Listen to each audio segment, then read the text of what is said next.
इस पृथ्वी पर हम चिरकाल के लिए नहीं आए हैं। मनुष्य के मन में जो आदर्श संकल्पित विचार होता है उसे पूरा करना चाहिए। काल करे सो आज करे, आज करे सो अब, पल में प्रलय होएगा, बहेरू करेगा कब। आज 1 मई 2026 के उपलक्ष्य में भगवान श्री श्री आनंदमूर्ति जो तारक ब्रह्म हैं, जो योगेश्वर हैं, उनके जन्मदिन के शुभ अवसर पर ईश्वर प्राप्ति अनुसंधान केंद्र चैनल की स्थापना की गई, जिसका उद्देश्य है रचनात्मक साहित्य कार्य करना और वीडियो के माध्यम से ईश्वर भक्त को प्रस्तुति देना, जिससे उनकी भक्ति बनी रहे। यदि भक्त के जीवन में यदि भक्ति कम हो जाती है तो उसका जीवन नीरस हो जाता है।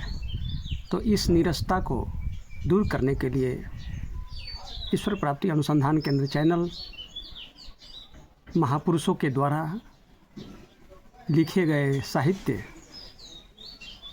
एवं दर्शन पर अनुसंधान करते रहेगी और छोटे छोटे पुस्तकों के माध्यम से भक्तों की सेवा करती रहेगी, साहित्य के माध्यम से और चैनल के माध्यम से। दूसरी बात, हर व्यक्ति के भीतर में अनंत प्रतिभा कला का भंडार है और सभी ब्रह्म स्वरूप है।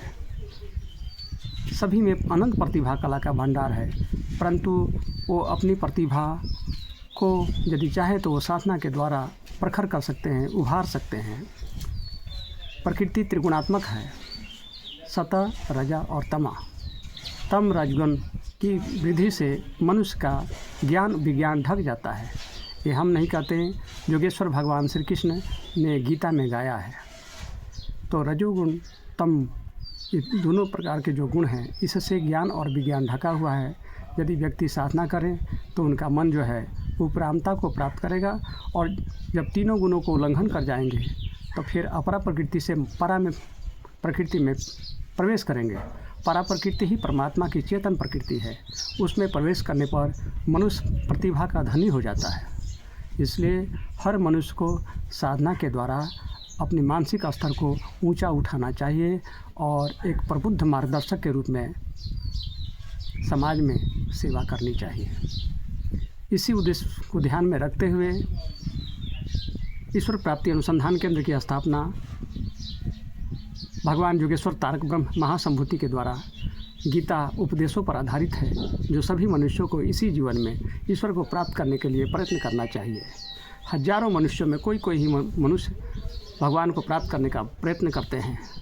उनमें जो अनन्य भक्त हैं, जिनमें अनन्य भक्ति है, जो निष्काम भगवान का भजन पूजन करते हैं और जनमानस की सेवा करते हैं, नारायण सेवा करते हैं, उनके हृदय में परमात्मा निवास करते हैं।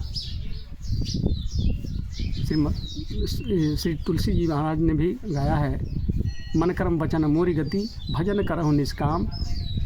मन कर्म वचन मोरी गति भजन करहु निष्काम, तिनके हृदय कमल महु सदा करहु विश्राम। भगवान कहते हैं कि जो निष्काम भजन करते हैं उनके हृदय में मैं हमेशा सदैव निवास करता हूँ। इन्हीं शब्दों के साथ आज यही कहना चाहता हूँ कि आज खुशी का दिन है। ईश्वर प्राप्ति अनुसंधान केंद्र चैनल की स्थापना इसी उद्देश्य से की गई है। हम कोशिश करेंगे कि जो प्रतिभावान लोग हैं, अनेक प्रकार की प्रतिभा उनमें होती है, उन प्रतिभावानों को भी आमंत्रित करेंगे अपने चैनल पर और उनकी आवाज़ को जनमानस में प्रस्तुत करता रहूँगा। ईश्वर प्राप्ति अनुसंधान केंद्र यूट्यूब चैनल द्वारा जनहित में जारी।